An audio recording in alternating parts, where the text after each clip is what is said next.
Give me some consequences those of us that are listening, what are some consequences of not balancing? I think not balancing, one, you're going to have accountability issues.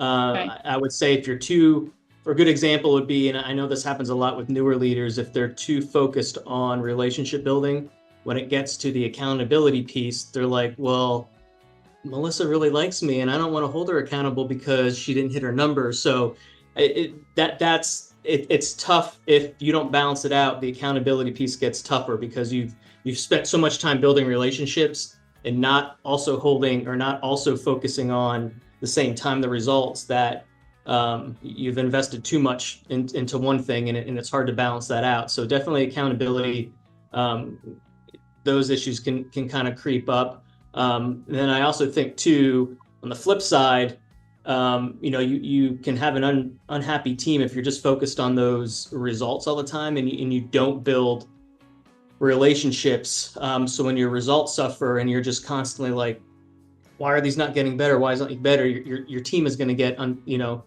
you have a team that's not happy because they're worried that, they're constantly getting in trouble. They don't really know why. To an extent, they're getting in trouble. They don't know how to get themselves out of trouble. So you just have kind of a mess of people that just are kind of scared, and which ultimately could lead to some attrition.